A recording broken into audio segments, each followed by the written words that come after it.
Well, thank you, Renee. I appreciate the opportunity to be part of the Fatty Acid Forum and share some new insights into milk component and yield trends by season and region. In this presentation, I think you'll learn three things. Number one, there's a very repeatable and predictable cycle in the milk, fat, and protein concentrations by season. Number two, there really isn't that much variation between regions in milk, fat, and protein concentration. However, there's large differences in milk, fat, and protein yield by region. On this graph, we see milk processor fat percent from all the federal milk marketing orders from the year 2000 to 2011, so over the last decade. And on this axis here, we're going from 3.4 to 3.9 butterfat. As you well know, we all know that milk fat percent is highest in the winter, and so I'll line these up for you. We'll use green for winter. See, at the beginning of the year, we see the highest milk fat percents, and this pattern repeats itself year after year. We also see the lowest in the summer. Year after year, the lowest points. So we all knew that milk fat was lowest in summer and highest in winter, but it's, I think, very interesting that we see this systematic seasonal pattern that's been observed across all federal milk marketing orders over the last 10 years. These observations have led Diamond V to create a database we call DV monitors of herds to evaluate these patterns by breeds. Our database has grown to 207 Holstein herds during the last 7 years, and it averages about 2,500 cows in each of the herds. Most of the data comes from the western United States. The key point of our database is that we know all of our herds are Holsteins, and that's not so clear when you look at processor data that might have increasing numbers of Jersey herds within a processor. So we've identified it by breed and pulled those out. So as we look at our database, again, we're going to go from 3.4 to 3.9% milk fat on the y-axis, and we're going to go over the last 7 years, starting in March of 06 and ending in March of 2013. So again, in our database, we've pretty much repeated what we see in the federal milk market orders. We see the lowest butterfat in the summer and highest in the winter, each year, year after year. One thing that we've observed in our database, and these are customers of ours, that it appears that butterfat has bottomed out in 2010, has shown an increase for the last several years. Here's this same graph now with milk protein. Of course, we have a narrower range from 2.9 to 3.25. This is from Holsteins. We have 206 Holsteins in our database, again over the last decade. Over the last 7 years. And we also see again that same repeating pattern with the highs in the winter and the lows in the summer. Year after year, you can just identify and see those patterns repeating themselves. We also are seeing again an increase in milk protein, both on the low and the high, over the last several years in our database. And these are the same herds year after year that we are tracking. You can see this graph now shown with both milk fat and protein on the same graph to give you that visual. And again, hopefully I've convinced you that this pattern is identical for milk fat and milk protein, of course on a different part of the scale. Milk protein in this 2.95 to 3.2 range, and milk fat Looks like our range is 345 to about 382. But again, that same pattern year after year. The highs are in the winter, lows are in the summer. Okay, on this slide now, I've laid both Holsteins and Jerseys on the same slide, and we're giving you the last 5 calendar years. So starting January 1 through December 31 over the last 5 years, going through the end of 2012. Again, we see that same repeating pattern with the lows during the summer and our highs in the winter time. Year after year, you can see that, and look at the numbers for yourself. The other thing I've done on this graph is hit it with a trend line. We start with our Jerseys. We can see that we're increasing milk fat over the last 5 years of about 2 points. So around 4.5 to about 4.7 for our Jerseys. And we're increasing the Holsteins about a point. It looks like 357 to 367 over the last 5 years. Again, these are customers in our database, but I think it's representative of the entire population of dairy cows in the U.S. On this next graph, I've already identified these same patterns for our Jerseys. We're up about a point in milk protein. Now this range goes from looks like around 3.4 to 3.85% milk protein for our Jerseys, and under 3 about 2.95 to about 3.2 for our Holsteins. And you can see that the Holsteins are up about a half a point, so 3.05 to 3.1 milk protein, and our Jerseys are up about a point, 3.6 to 3.7. So we've seen a steady increase in the percentage of milk, fat, and protein over the last 5 years. Okay, so that summarizes what we've seen in our seasonal patterns. Now I'd like to address some regional trends across the country. As we look at this information, I will remind you again that most of the data comes from our western United States. And to make this database as robust as possible, we've looked within regions with similar climates and enough data to make reasonable comparisons.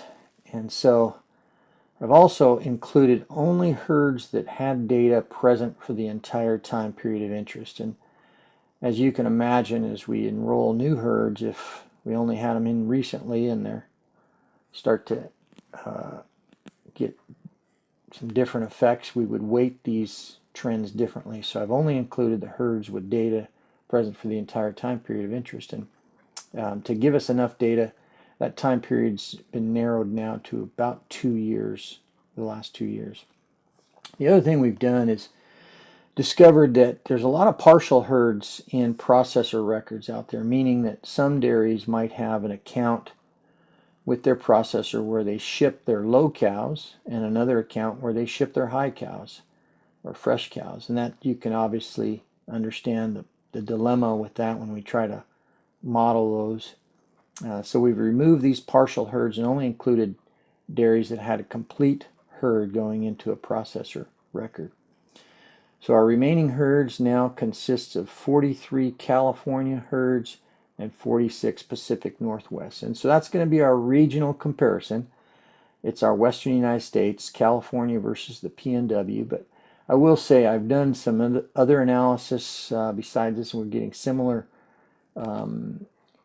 conclusions when we look at other regions. But this is what we have for you today.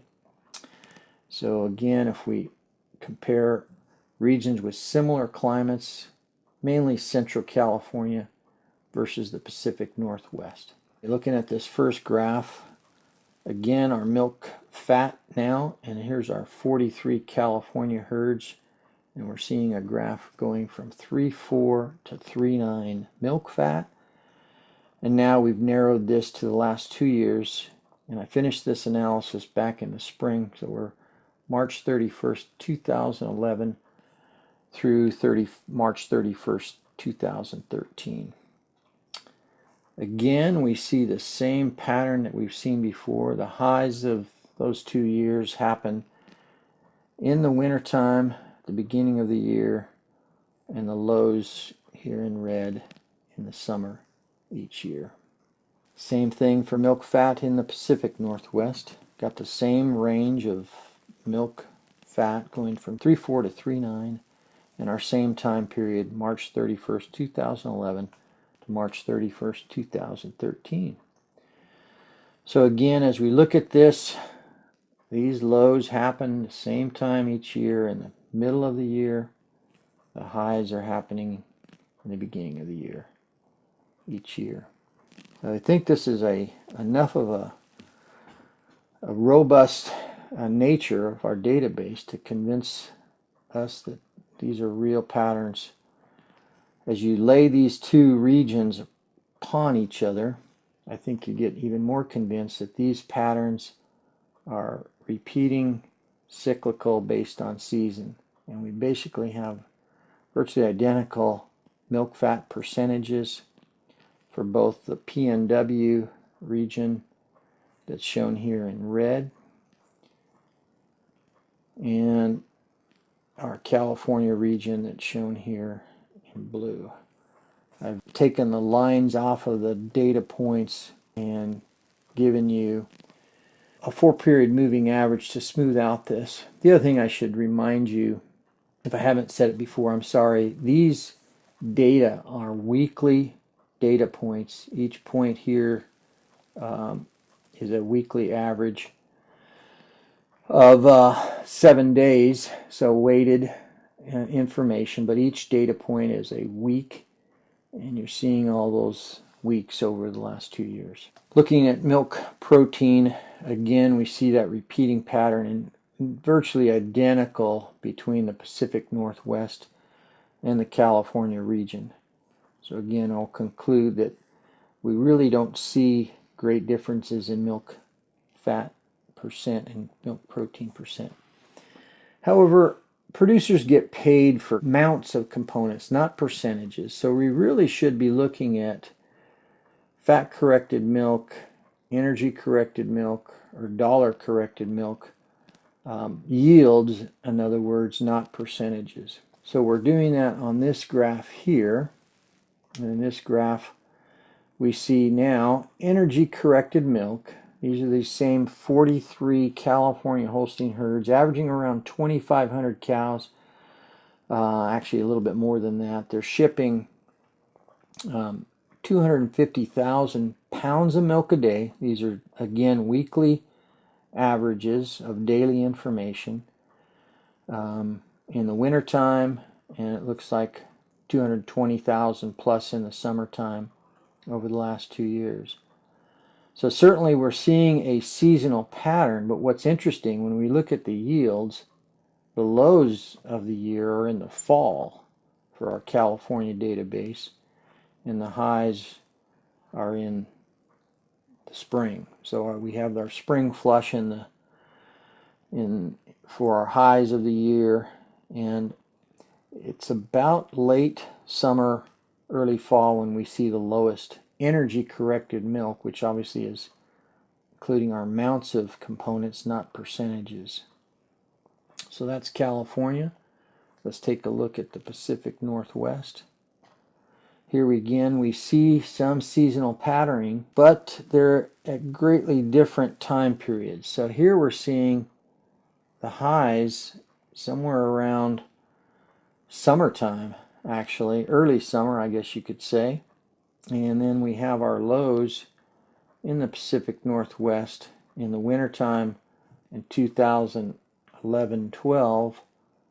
Yet, and the same, it's not really a low, it's actually increasing. If we lay these two lines upon each other, a couple things you see immediately. Number one, the scaling's very different. Our California herds are quite a bit bigger than our Pacific Northwest herds, showing you the amount of energy-corrected milk they ship. Again, these are weekly data, but they're based on daily averages. So our range from 215,000 to 255,000 for our California, and about 175 to 195,000. The other thing you see, hopefully, is that this cycling, the seasonal pattern, is much stronger in our California herd, shown here in blue.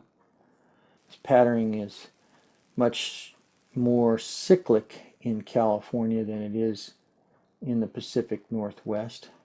So we're seeing a little bit of pattern, and I guess you can take a closer look at that in the next graph. And in this graph here, what I've done is I've put this on a percentage basis. So now we're looking at relative energy corrected milk from the 46 Pacific Northwest and 43 California Holstein herds relative to a year ago.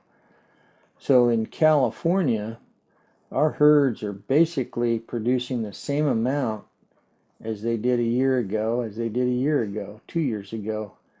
In January, actually produced a little bit less in 2012, summer 2012 and summer 2011. In contrast, our Pacific Northwest herds are about 105% or 5% greater than they were a year ago and the previous year. So in terms of yield of components, my conclusion is that there's great differences in regions.